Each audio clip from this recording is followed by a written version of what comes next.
Welcome to our channel. Today we how to set up Face ID on iPhone 15, pro tips step by step clearly. To set up Face ID on your iPhone 15, first, make sure your device is powered on. Unlock your iPhone and navigate to the home screen. Open the Settings app by tapping the gear icon. Scroll down and select Face ID and passcode. You may be prompted to enter your passcode for security purposes. Once you're in the Face ID settings, tap on Set up Face ID. Hold your iPhone in portrait orientation, positioning it about 12 inches from your face. Tap Get Started to begin the scanning process.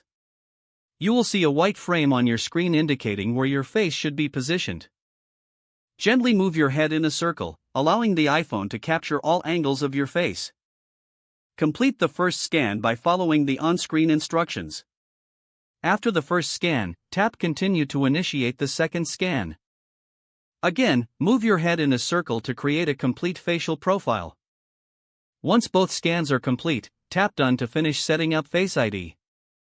You can also choose to set up an alternate appearance if needed.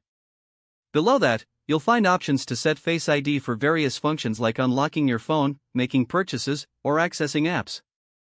Make sure to toggle on the features you wish to use with Face ID. To test if Face ID is working properly, lock your iPhone and then try to unlock it by looking at the screen. If it unlocks successfully, you have successfully set up Face ID. For added security, consider setting a passcode that meets Apple's requirements. And that's how you set up Face ID on your iPhone 15. If the page does not load, refresh the browser or try again in a private or incognito window. Make sure you are using the correct email address, then retype it carefully to avoid small typos. If your password is not accepted, use the reset option and create a new strong password you can remember.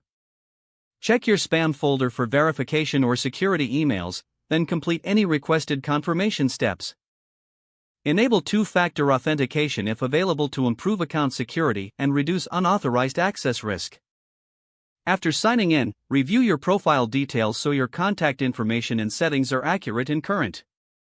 If you see an error message, note it down and try again after restarting your device and internet connection. Log out when you finish, especially on shared devices, to keep your account and payment information secure. If the page does not load, refresh the browser or try again in a private or incognito window. Don't forget to like this video and subscribe to our channel for more step-by-step tech guides.